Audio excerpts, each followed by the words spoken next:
It's hot.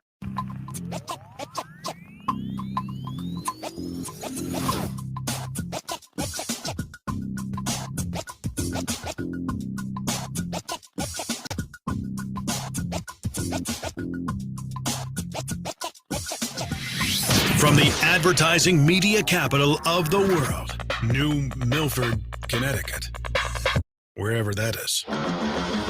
This is Mostly Automotive Marketing with Matt Wilson, a bi-weekly-ish podcast about all things automotive marketing. Now, here's your host, Matt Wilson. Yes. Good morning, everybody. Episode of Mostly Automotive Marketing with Matt Wilson, live, presented by Silverback Advertising, online at silverbackadvertising.com. First day of school here in the media marketing capital of the world, New Milford, Connecticut. First day of school. Kids are gone. Quiet in the house. Pretty happy about that. So the other day I went on, we got a couple things to cover this morning, by the way. So hang around. We'll get to a couple of things. And happy to chat with anybody who wants to chat live on the podcast, like the old radio days. If you want to chat about what we're chatting about, or you got anything you want to say, call 203-665-8305, 203-665-8305. So the other day, I was on the pitch tank, the pitch tank, the Clubhouse room, which was awesome. Thank you to Kyle, Monsignor. Can't pronounce it. Thanks to Kyle for having me on the pitch tank. It was a blast. Talked about Silverback Advertising's data fusion marketing. Didn't win, but that's all right. Had a good time and really enjoyed it. So that was getting me back in the Clubhouse groove. It was the first time I've been on Clubhouse in a while. Not a huge Clubhouse guy, but I was getting back in the groove. So I'm like, let me check out Clubhouse. So the next day I'm up early. I'm downstairs. I'm having a little coffee in the kitchen. Got my laptop out, doing a little work. It's about, 6:45, 7 o'clock in the morning. And I'm like, let me hop in Clubhouse. So I hop in a room in Clubhouse. I don't know if it's modern day car sales or morning car, whatever. I don't know what it's called. But I hop in the room and the most ridiculous discussion is happening. Unbelievable. I could not believe what I was hearing. I was going to weigh in, but I was so shocked by the discussion. And then one of the kids woke up and I'm like, I got to get out of here. I got to get out of this. It was unbelievable. There was a general manager talking about hiring a new employee, a tech, who had a birth defect, something with his ears. I don't know, large ears, small ears, an ear thing. And the general manager was worried about the way his employees would react to the appearance of this tech. This may not be the exact story, but I'm in the neighborhood of the discussion. And he's asking for advice. Do I have a meeting and let my people know that we have an employee coming in with a birth defect in his ears? Do I talk to people one-on-one, that kind of thing? Or do I wait till somebody says something and talk to people one-on-one? Or maybe it was somebody had already said something and he wanted to know what to do about it. But I was like, I can't believe what I'm hearing right now. You have an employee coming in who's got, a birth defect or something with their appearance, and we're having a discussion about talking to your people about it. I'm like, what? And the person's like, I don't know if I should talk to them all in advance, which no, absolutely not. And then second, like, should I talk to somebody, one-on-one? First of all, aren't we all human? We're living in a society.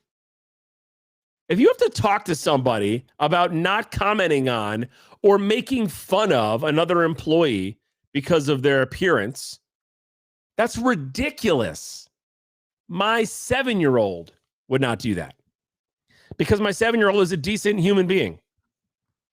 He's a human. And I'm like, where in the world would that be appropriate? Where in the world would it be appropriate? Or would you have to say to somebody, hey, listen, there's a guy coming in who's got big ears. You need to keep it together and not say anything bad. Like, what kind of person is that you're hiring who you have to worry about saying that? That's ridiculous. Fire that person. Fire him. I don't care if it's the top salesperson who sells 87 cars a month. If the person can't be a decent human being, bye. See you later. gone. I mean, that's ridiculous. And then to have a meeting, a group meeting at your dealership to talk about the appearance of somebody you're hiring because the person is different is asinine. Am I using that word correctly? Asinine. It's unbelievable. Unbelievable that the discussion should even have to happen. So like I said, I can't remember. I was getting annoyed, so I had to get out of the room before I said something stupid and got mad at everybody. So either the guy was thinking about warning his employees or somebody had already said something and he wanted to have a discussion with that employee. If that's the case, that employee should be fired immediately because the person's not a human being. That's ridiculous. My 4-year-old and my 7-year-old wouldn't walk up to somebody in the grocery store and make a comment like that because I taught them to be human. And if you're talking about having a meeting to warn everybody, then that's ridiculous too. What kind of people do you have where you can't rely on them to be decent?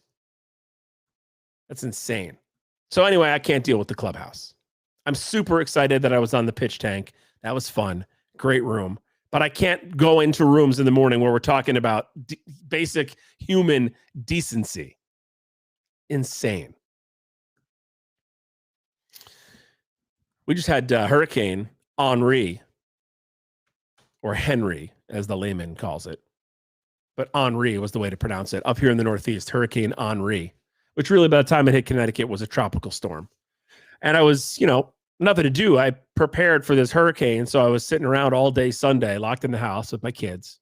And so I was on these social medias. And I'm not on Facebook because it's irritating, but I have like a professional Facebook for the podcast. So I was on and I follow, a million car dealerships. So I was checking out what car dealerships were doing. And there was like nobody commenting on the hurricane, which I thought was kind of weird. Nobody was talking about like, stay safe, or, here's how you protect your vehicle, or here's what we're doing for you, or here's some shelters that are in the area. Like nobody was making any local posts. It was all like, we don't make our own local posts. We just do whatever the OEM, feeds to our Facebook page, or, we pay an agency to do it, or whatever. Nobody was making any like local posts about what was going on, which was the hurricane. Oh, we got a call. Let's see if this is a podcast person. And if not, then it'll be awkward. Hello, you're on the podcast. Who's this? Oh, hold on. I can't hear you. Why can't I hear you? Hold on, Matt. Hold on. Why is this person not on the podcast? Hold on. I'm sorry. Stand by. Technical issues. Connected for audio. I want to be connected for calls, Roadcaster. How about now? Oh, you're on the podcast. There we go. Who's this? Can you hear me, Matt? Yes. Matt, how are you? It's the Z-Man. What's up? Matt Zako in the podcast. How are you? For everybody not listening, Matt Zako, another former, or current, I guess, a radio guy I used to work with years ago. Matt's still in radio, I believe. Well, not really, actually. I was furloughed in radio, which is fine because I started my own podcast. Oh, good for you, man. City. Yeah. I don't know if you knew that, the City's Backyard, but I'm going through LinkedIn and I saw you pop up and I knew you had a podcast. And I said, Matt Carey. I mean, what a great voice. You were always awesome on RKI, and we worked together. And here you're doing this automotive thing, and I'm trying to figure out what you're ranting about. And because I just tuned in, and then I see this live number, and I've got my cup of coffee here, and I just think it's awesome that you're live. So I'm like, you know what? I'm going to see if I can get on with Matt Carey. And since you're talking automotive, you remember those days when we were working at that 50,000 watt powerhouse where your dad still works. And I went up to Lime Rock Park, and I was working for. I was working for the radio station, and I did a live remote there. And you were all behind me, basically taking over the whole broadcast because you were back in the studio. And I love that about you because you were just like, you know what, you could do the whole thing live. I don't even need to hand it off to you. Why don't I just pot you up and you do the whole thing? And I was like, all right, if that's cool with you. Because it's it was your show, but I was basically doing the live remote at Lime Rock, and that turned into a gig for Speed Vision, which became Speed Channel, And then the next thing you know, I was programming. Well, I was doing the promos, the voiceovers for the channel itself, the network. And then they promoted me to program manager of Sirius Satellite Radio, where they had a channel before the days of, Sirius XM, when it was just Sirius, Yeah. And so anyway, I figured this is really cool that you have a podcast. So what are you talking about, cars here? Because, I have an interesting little story about the chip shortage. So I was, I wanted to go out for a drink yesterday because my wife's away. She's out in Oregon seeing her family. I got to go to JFK today and then pick her up, which I'm not looking forward to in the heat and so forth and the traffic. But I was going to go down to this bar down near the water in Norwalk, and it was closed, the Sunset Grill. So my buddy, met me down there, and I had my convertible Pontiac Sunbird GT.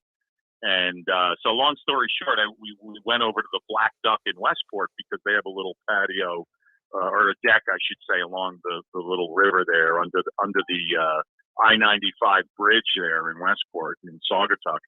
So I'm coming out after a drink, and I've got my convertible parked in the parking lot. And this blonde girl starts flirting with me as she gets out of her Audi, her white Audi, and she says, "I like your retro convertible." And I said, "Oh, thanks, it's for sale," because I just bought a Mustang convertible off my father. And she says, "Oh, you can't have two convertibles." And I said, No, you're right. It's really not practical having two convertibles." And she said, "Well, I love your car." And I said, "Well, you should buy it." And she said, No, I'm thinking about selling my Audi. It's coming off of the lease." And I said, "Well, those Audis, they're better to lease than to buy because, they just have problems." And she says, "I'm thinking about, buying out the lease and then selling it and making money." And I said, "Well, how are you going to do that?" And she said, well, there's a chip shortage. Don't you know about the chip shortage?" I said, "Of course, my wife's looking into buying a Mazda, and there's only certain, colors available because there's only a certain amount of cars on the lot, yada, yada, yada." So anyway, she says, "Well, I only have 30,000 miles and, it's low mileage." I said, "Well, good luck." And that was our little flirtation over the car thing. But You didn't get her number? I just found it interesting. No, I don't think my wife would really like that. Probably not. I thought about it, but I don't want to get divorced. So I figure, better not venture into that territory. Good call. But it was nice. It was nice to get a compliment on the Sunbird because I've been trying to sell it and I've had some interest in it. But it's one of those things where right before I called you, I was just looking at my car insurance, which is classic car insurance, and it's like $127 to insure a classic car a year. So it's so cheap to keep that it's like, if I'm not going to get at least $3,000 for it, because it's not a Mustang, it's not right, one of those real classic cars. But so that's the story. But so you're doing this automotive thing, and I see you ranting and raving, and I was trying to get a grasp on, and then the next thing you know, you were talking about the hurricane. So I called in the middle of that. Yeah. So that's what's going on. I was ranting and raving about, there's a couple different things I was talking about. One of them, the hurricane, I was bringing up because I was on social media on Sunday. I was stuck in the house all day, and I was noticing a lot of the dealerships' Facebook pages, they weren't, a lot of dealerships will post social media posts that are fed to them from the original equipment manufacturer. So Nissan will say, "Hey, here's a bunch of posts," and they'll push those posts to the Nissan stores' Facebook pages, and they're all generic, like posts, and all the stores are posting the same thing. And I was talking about how I thought it's a missed opportunity for local stores to be posting things that are topical, like talking about, safety tips and how to keep your car safe during the hurricane, or tips about shelters opening up in their area, or, being a resource to customers that are on, following the Facebook page, as opposed to just posting the generic stuff, which is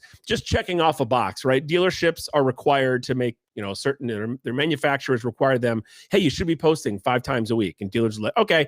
So they hire an agency, or they have the manufacturer for them post 5 posts a week that don't really provide any value for customers. So I was like, this is an opportunity for dealers to post something that is of value to customers. And, I think part of the issue becomes a process issue, right? If a dealership doesn't have somebody who can do it, then they're just like, forget it.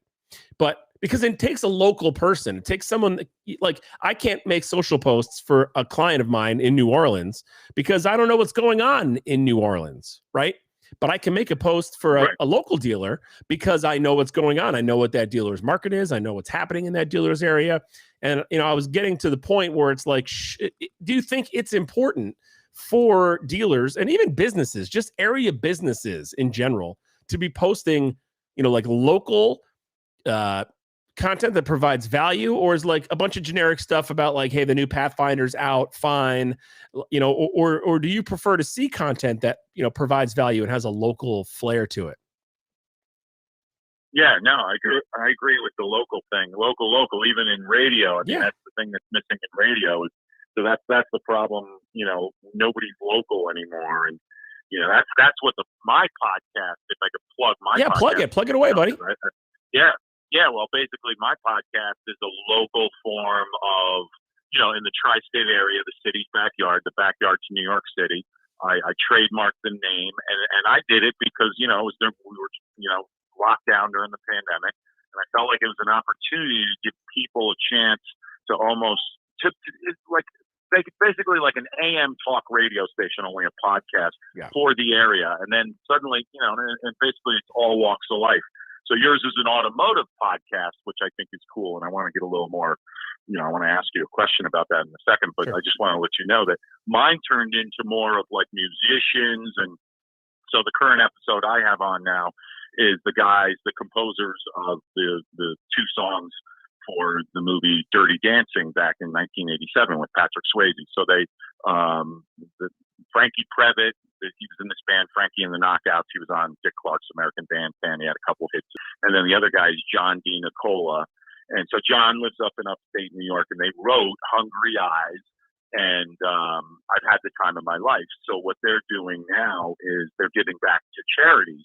Not only Patrick Swayze for the Pancreatic Cancer Foundation and stuff like that, but they're giving back to actors and musicians. So it's really, so I put them on, and they did these new versions of the songs. And Frankie, I guess he wrote and produced One World, which is a song that Earth, Wind and Fire did a long time ago. And he redid that song, and they did a music video to it.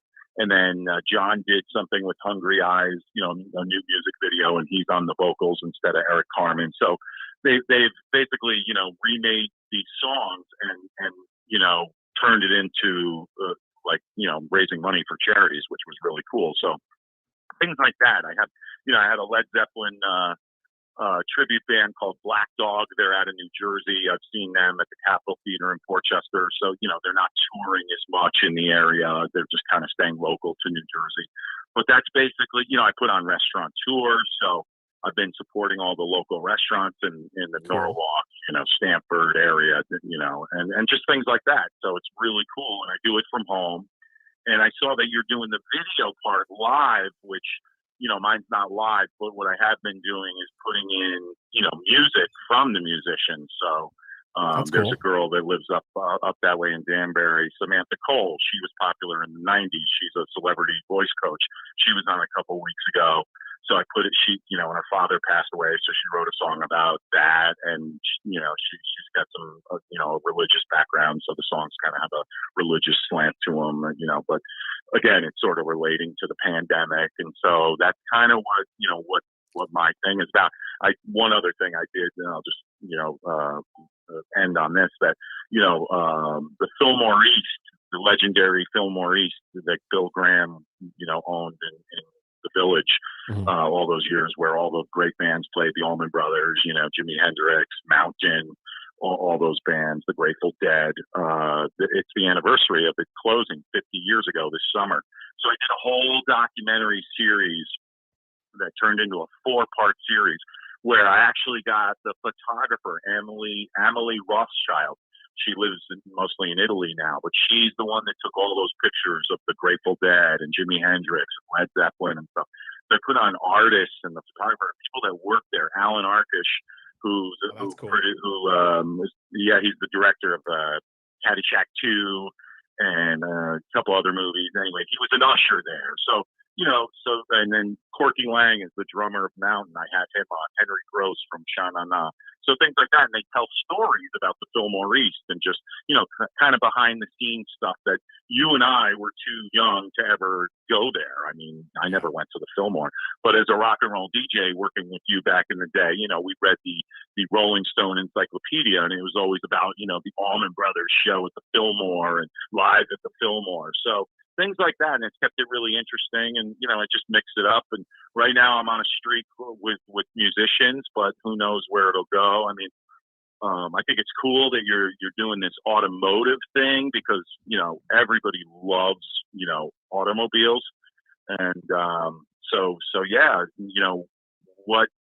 how often do you do this podcast of yours, and is it always live, or what's the deal with it, the Automotive Marketing Podcast from you? So for me, it kind of started the same way you did. It was COVID, right? Like I was home, and I had always had this idea of doing an automotive podcast. So when I left radio, I went in to do marketing at a local car dealership.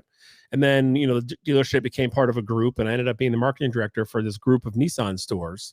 And the office woman would bring in the trade magazines and stick them on my desk, and I would read the magazines in my office, and I would think to myself, like any good radio person would, man, I'd love to interview this person and talk about this topic some more. And so that's where the idea of the podcast came. But I was busy, right? And I was driving 40 minutes to the office, and I was visiting a bunch of different Nissan stores. And so it was hard to do. So I started it off as a bi-weekly-ish podcast. It was like my initial thing. Mostly Automotive Marketing with Matt Wilson will be the bi-weekly-ish podcast. But when I moved over to the agency I work for now, Silverback Advertising, as the account director, I found that working from home, I didn't have to go somewhere to record it. So I bought a Rodecaster Pro and an Audio Technica microphone here and a boom arm, and it sounds like a radio station in my house. And from the era that you and I come from in radio, that didn't used to be possible. You had to have mic processors and all this crazy stuff. And now I've got this like one piece of equipment. I think I'm in like, I don't know, $1,000 maybe total. And it sounds like a radio station in my office. And so I started doing it more frequently because I was meeting great people. It's good for business development for clients. It allows me to weigh in on what's going on in the industry. And I love it. So I want to do it more live because this feels like radio, right? This feels like what you and I used to do. Yeah, especially with me calling it. Exactly. So, but it's been hard to do live because, the kids are out of school, they got people in the house, and it's, Yeah. But today's the first day of school. And so I'm alone in the house, and I'm like, oh, perfect. So I try to put it out twice a week. And I wanted to do a live like every Friday. Twice a week, wow. I'm trying, mostly twice a week. And I wanted to do a lot, and it's twice a week is not live. I record them and I put them out twice a week. I've been trying to do it live. I try to do it live every Friday. But it's just, it was too hard to keep up. And you know how it is, everyone thinks it's easy. It's not easy. It takes time and planning and effort to be able to, drive the bus, steer a conversation, keep people listening. So I ended up not doing it live, and I don't do it that frequently, but today I woke up with a bunch of things on my mind, and I knew I was going to be alone in the house, and I'm like, let's hop on live. And it feels like the old radio days, which are, I miss to an extent. So it feels like a good way to combine like what I'm doing now and a skill set that I used to have. Is fun. Podcasting is fun, right? I'm sure you're digging it. Absolutely. And that's how I ended up doing Especially it's a way to connect, during these isolating times. I mean, here you are working out of the house, and now we're connecting. I mean, how cool is that? Yeah, I haven't talked to you in years, man. It is definitely good to connect. I know. Well, I know we've been connected through LinkedIn, and I think that every once in a while I would see you have this. You've only had this for a year? I thought you had it for a couple of years. It's been a little longer, but before COVID, it was way more sporadic when I got around to it. COVID gave me the time to start it. Yeah. Do you re-air the live podcast? Like, will you re-air the one right now that what you're doing? I don't know. So I did a live one a couple weeks ago about I just bought a car recently, and I did one about my car shopping experience, which was insane. And so I was thinking about reposting it, but because it lives on LinkedIn and Facebook and YouTube after you're done doing it live, it was getting a ton of comments and feedback. So I never felt the need to like repost it down the line. Although really the comments, I record the video on Restream and then the audio on my Rodecaster and put it up on Anchor, yada, yada, yada, the deal. And so I didn't repost that one, but I don't know. Should I? Do you think I should be doing that? Yeah, no, I mean, I would, because a lot of people miss it, if I didn't happen to get on LinkedIn this morning, I would have never have seen it. So, yeah, I mean, I would repost it just so I can listen to myself. Well, dude, you're a radio guy. That's a given. That's a given. Right? It's like an air check for us. Yeah, yeah. Let me hear how I did. Yeah. Yeah, but as far as mine goes, like what I do, I know you're on Anchor, but I post mine on Buzzsprout because I find like that platform's easy. And then I'm on, I had to get approved, but I'm on Pandora, iHeartRadio, Apple Podcasts, cool. Spotify, all that.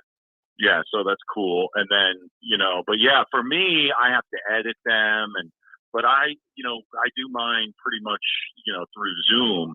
And but I don't really believe in a lot of people that are doing podcasts now. They put them on YouTube, and I just started a YouTube channel, The City's Backyard, and I only have one thing on it so far because my feeling about the video, and this is not live. I'm not talking about what you're doing. What you're doing is cool. You can take callers. I love that idea.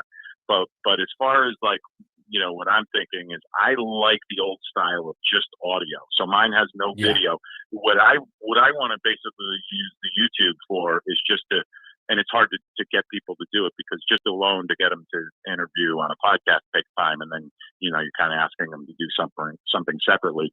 But what I like to do is like, if I'm going to do anything on YouTube, for example, I had a musician on, they were raising money for Homes for the Brave, Homes for the Brave in Bridgeport, which basically helps homeless veterans in Connecticut and in the state. And so they raised money. They had a concert in Easton at like a farm. And I put these musicians on. And then the one guy that I'm friends with who's in the band, matter of fact, I saw him last night. He was at the Black Duck meeting his friend for dinner. But he did the YouTube thing with me.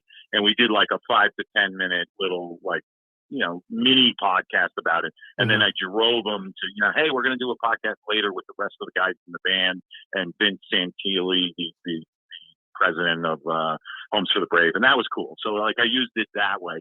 But my point is I like the old school audio only because what I like, especially for these Phil Maurice documentary, hour 1, 2, 3, 4, people can drive in their car and listen to a podcast because you get sick of regular pre-recorded radio half of the time or just boring old commercial radio.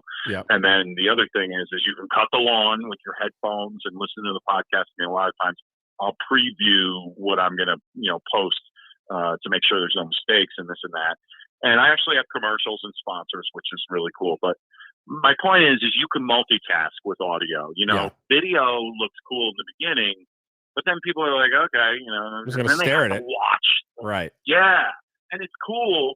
But again, I think the problem now is there's just so much of everything that it's like overload. Yeah. And people are getting bored really quickly. So I try to keep mine to like, my rule is I never, ever, ever go over an hour. And I'll only be at like 50 something minutes if it's interesting. And I probably have like multiple guests or it's really cool. Or I'll throw in, a couple songs of theirs if they're a musician.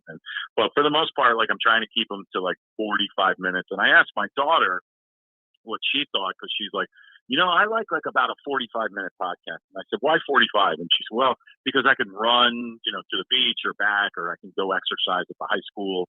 And that's about what I do a run for. And then by the time I get back to the house, walking from high school or whatever, then, I'm done. But the thing that I find is I've had like 25-minute podcasts, and sometimes they do well. What I'll do is I actually do, and you would love this, Matt, speaking of the old remotes at Lime Rock to RKI.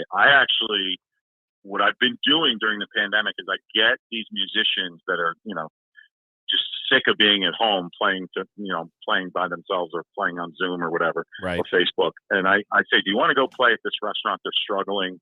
they sponsor my podcast, and you're gonna get fed, you're gonna get to drink, you can have a good time, you'll get exposure, we'll promote it, and you put out a tip jar. And they're like, yeah. So then I just started bringing a second microphone.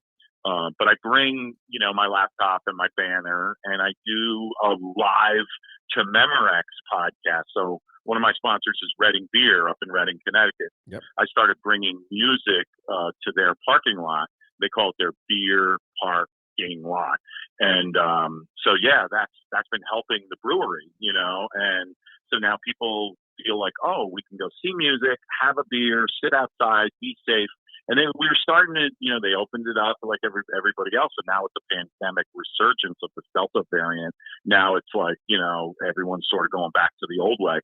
So that's how I've been turning my little podcast remotes into something. And a lot of the radio stations won't do remotes anymore because they have, a small staff because they've had to lay off people. Yep. I got laid off at the hit radio station up your way up there, and it was fun for a while, and I loved being back on the air. But same thing. It was just like, all right, I'm going to take control of my own destiny. So I've been doing voiceovers and acting, and looking around for other side jobs that'll give me flexibility. But I don't want to get back into that corporate thing where I can't have the freedom to do all these other creative things. I worked in a TV building down in Stanford for the main client was A&E Networks, but it was like, they owned you, you had to, so I had no freedom to DJ or do any of that stuff. So I do miss the days of radio, but this is awesome to connect with you. And I love the fact that you're talking about automobiles, because a lot of, Americana is automobiles. And even during the pandemic, what is our freedom? Our freedom is to get in the car and drive. When we're locked down, what can we do? We can at least get in the car and go somewhere and not worry about, getting sick. So that, and everybody seems to still need a car to get from point A to point drives. B, even though, So, but awesome. That's all I have for you, really. Unless you have anything else for me, I love what you're doing. I think the live thing is cool, especially giving people an opportunity to call in. I mean, are you going to schedule maybe a guest that you would have, like that type of thing, where you're live? Yeah. I like talking to people in the industry. Whether it's thought leaders or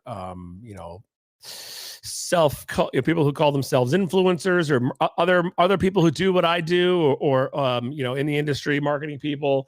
I do like doing that. I do want to do one where I get like let's say we have a topic. Let's say I'm talking about this would be super boring to a lot of people, but let's say we're talking about something with there's a tech shortage, a shortage of good technicians in service departments, and getting like 3 or 4 service managers, fixed ops directors on and talking about why is there a shortage? How can we fix it as an industry? How do we find good, skilled laborers, technicians, people that go to school to work on cars, and, just kind of have like have a thing about that. I think would be really cool. But listen, before I let you go, there's one thing I want to mention, because I was going to plug an episode I have coming up. And now that I'm talking to you, I'm remembering a memory of you. I have an episode coming up where I talk to Sarah Johnson, and she is the CEO of an agency, which is called, what's the name of her agency? Lead Lab Media. But her and I have a whole discussion, and I called the episode #NerdAlert. And it's all about time management. And, she's an agency CEO, and agency people. We have, a lot of clients and juggling many things at once, and we have to prioritize. And so the whole episode's about organizational system and task management and how to structure your day. And I'm having a memory of you walking around the radio station holding a desk calendar, like, those calendars people put on their desks, and they, you work on top of it. I have a memory of you walking around holding a desk calendar with like a Sharpie and writing meetings and station events on that desk calendar. Do you remember that? Or am I just making that up in my head? No. Oh yeah. I remember the desk calendar. I mean, that was that was how I would remember things. And believe it or not, Matt, I still have calendar, old school calendar in the kitchen on the bulletin board, and I write down stuff on that calendar. My wife's like, why don't you just put it in your phone? I'm like, because I don't want to. I want to write it down, and I want to see it in the kitchen all the time, so I know what the hell I have to do for the week or where you're going to be or whatever. My wife's flight info is on this calendar, August, and I cross off the days. And it's a puppy calendar because, hey, I got it, during Christmas. But yeah, we have a puppy from like a lot of people from the pandemic. I've got this Cavapoo, little poodle, half poodle, cute dog. But anyway, so yes, it's smaller. It's not as big as a desk calendar, but it's a good size. I'd say it's about 12 by 12 inches. So yes, I mean, that you still got to manage your time. And even like when I have things to do, voiceover auditions or whatever, DJ gigs, I write them down or I'll forget, Yeah. It's funny. My wife has the same way. She's got like, I keep, I've got I have a, my work calendar, and then I have a podcast calendar that I can overlay, like when I'm looking at my work calendar on my computer. And that all shows up on my phone. But, my wife, we have one of those like, marker board calendars in the living room that has like her doctor's appointments, the kid's birthday party we got to go to, the first day of school, family picnic, because sometimes like you said, you like to walk by it in the kitchen and go, oh yeah, that's tomorrow. I got to get a gift for that. As opposed to going in your phone and like seeking out things. It's nice to have it in front of you. Even in my old office at the dealership, we used to have a big calendar on the wall. Like, oh, shoot, we've got a manager's meeting tomorrow. Good thing that's on there because I was going to make plans to go visit this store, Yeah, well, that's the thing. I mean, with the phone, it's fine for your own personal thing if you remind you when it pops up, It's funny, even when I schedule like a podcast, it'll come up on my little iPad. But the written old school calendar allows everybody else in the family to see it. So that's the advantage, is like you can share what's going on so everyone knows what everybody has to do. So nothing better than old school stuff sometimes, right? Sometimes the old way is the best way. Matt, that's right. Kind of like how you're doing your podcast. Yeah, right? Yeah. Yeah, man. I knew we'd have fun if you took my call. So this was a lot of fun. This was a blast, man. I appreciate it. Good talk. Blast from the past. I do see you on LinkedIn, but last time we talked on the phone has been a long time. So great to hear from you, dude. Yeah, and just for you, one last plug. If the city's backyard with an apostrophe, but when you search it, you have to search the City's Backyard podcast, or it won't come up. So you need the apostrophe in cities, and you need the word podcast at the end, and it'll come up on any platform. But let's keep in touch, brother, and keep up the Automotive podcast, because like I said, everybody loves automobiles no matter what. Everybody drives. Thank you, Matt. Good to hear from you. All right. See you, Matt. See you. Bye-bye. Take care. Matt Zako checking in, everybody. Matt Zako was, we used to work together in radio back in the radio days at I-95, the home of rock and roll. Yes. Another 40-minute long set. Anyway, check out his podcast, The City's Backyard. You need the apostrophe. It's on Buzzsprout. I'm checking it out right now. The City's Backyard. Thanks for checking in, Matt. I appreciate it. We were talking real quick before we wrap up now. Matt derailed me, which is fine. I won't get to everything that I had planned to talk about, which is fine. That's the old radio way. You overplan, and then you don't get to everything. You get stuff to talk about next time. But we were talking about the Clubhouse room I was in with the ridiculousness of, being humans. And let me see if I can get these chats to display on here. There we go. Jessie weighed in, and she said, always goes back to treat others the way you want to be treated. Yes. Very well said, Jessie. Be decent. Be a decent human being. Jessie and I, by the way, used to work together in radio as well. Everybody I know is a former radio person or a current radio person. Everybody I know either used to work in radio or does still work in radio, but most radio people that I know are former radio people. Anyway, yes, I was talking there at the end of my conversation with Matt about a podcast that will be out this afternoon, #Nerd Alert with Sarah Johnson, CEO of Lead Lab Media. We were talking about organizational systems, how to stay on task, how to not let things fall through the cracks, how to work efficient during the day, especially if you're juggling lots of different things. So check it out, #Nerd Alert. You can find all my podcasts anywhere that podcasts can be found. Spotify, Anchor, Apple, Google, all those places you can find podcasts. So check them out. All right. Thanks for listening to a live episode of Mostly Automotive Marketing with Matt Wilson, presented by Silverback Advertising, online at silverbackadvertising.com. Hey, in the words of Buster Moon, dream big dreams. I love that movie. What a great movie. Mostly Automotive Marketing with Matt Wilson is brought to you by... Wait, this guy has sponsors? Oh, never mind. This sheet of paper's blank. No sponsors. That makes more sense. For updates, info, future episodes, and more, follow on Twitter, subscribe on YouTube, like on Facebook, and connect on Frackle. You guys made that last one up. That's not even a thing, Frackle. Come on.